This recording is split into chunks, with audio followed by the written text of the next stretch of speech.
What if you found the infinite money glitch? I'm not talking about some video game cheat code. I mean a real-life, honest-to-God glitch that lets you print money. Imagine being broke, drunk, and stumbling out of a bar one night. You need cash for more drinks, but your account balance is a pathetic $3. So you do something stupid. You try to pull out $200 anyway. And then, the machine just gives it to you. This isn't a hypothetical. This is the true story of Dan Saunders, a bartender from a small town in Australia who accidentally discovered a loophole in the global banking system. It all started on a random Thursday night in Wangaratta. Dan was out with his mates, having a few too many. As the night wound down, he needed cash for a final round, but he knew he was broke. He stumbled over to an ATM, inserted his card, and just for the hell of it, tried to transfer $200 from his credit account to his savings. The screen said, "Transaction cancelled." He figured that was it.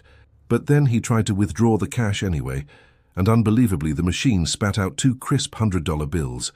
He checked his balance. It hadn't changed. It was as if the money had appeared from thin air. He transferred more money he didn't have, and the bank didn't seem to notice. $2,000, then 5. The ATM kept spitting out cash. His mind was racing. Was this a dream? A prank? He went home, his pockets stuffed with money, expecting a call from the police at any moment. But the call never came. The next night he went back.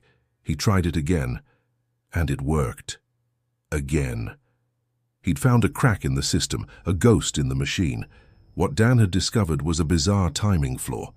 Between 1 a.m. and 3 a.m. local time, the ATM network went offline for routine maintenance. During this 2-hour window, the ATM couldn't connect to the central bank servers to verify his actual balance. So, it would approve his transfer requests based on the last known data, but it wouldn't actually debit his account until the system came back online. The bank's system slept. The ATM didn't. He found the gap between the two and slipped right through it. If he transferred money during the glitch window and then immediately moved that same amount back from another account, his balance would effectively reset to its original state. The bank's computers would see the debt and the credit cancel each other out, ignoring the fact that in between he'd been withdrawing thousands in physical cash. For the next 4 months, Dan Saunders lived a life most people can only dream of. He became the broke bartender who lived like a billionaire by just pressing buttons. He quit his $10 an hour job and went on a rampage. We're talking private jets to exotic islands, renting villas that cost $20,000 a week, and buying drinks for entire bars just because he could. He chartered a 20-seat jet for him and his friends, flew to Bali, and stayed at a luxury resort where he was surrounded by models and treated like a king. He was dropping thousands on designer clothes, fine dining, and ridiculously expensive champagne. Money from the Matrix. He'd spend his days living a fantasy, and his nights visiting ATMs, methodically exploiting the glitch. He became a nocturnal creature, a financial vampire feeding on a system that was supposed to be infallible. But the high didn't last. The lifestyle became a prison. It stopped being about the money. It became about control, the thrill of breaking reality. The constant need to keep the cycle going turned into a full-blown addiction.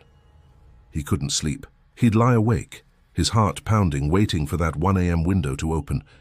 He started having anxiety attacks, convinced that every stranger he saw was a cop in disguise.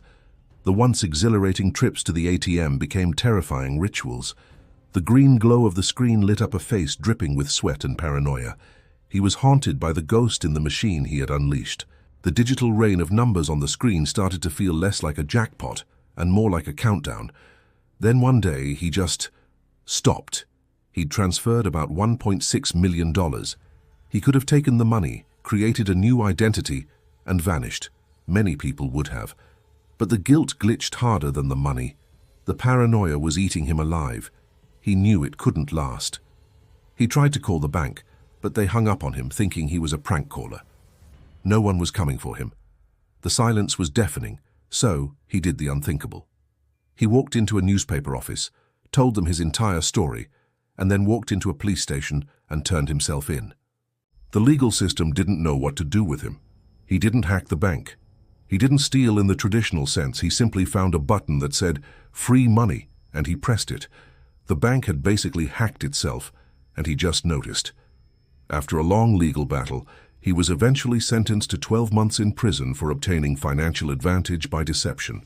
He served his time and walked out a free man, with a story that was almost too crazy to be true. He was broke again, working a normal job, but he was also free from the anxiety that had consumed him. Years later, his story went viral. The media called him the ATM glitch millionaire. Articles were written, TV shows were made, and even Netflix came knocking, turning his bizarre 4-month fantasy into a piece of modern folklore.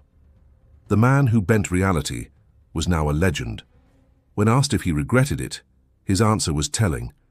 He said the money itself wasn't the addiction, it was the power, the feeling of having found a cheat code to life.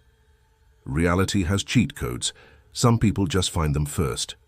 This is IntellectAxis, where we don't just tell stories, we decode them.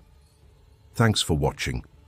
If you found this story as fascinating as I did, make sure to hit that like button and subscribe for more deep dives into the glitches of our world. See you in the next one.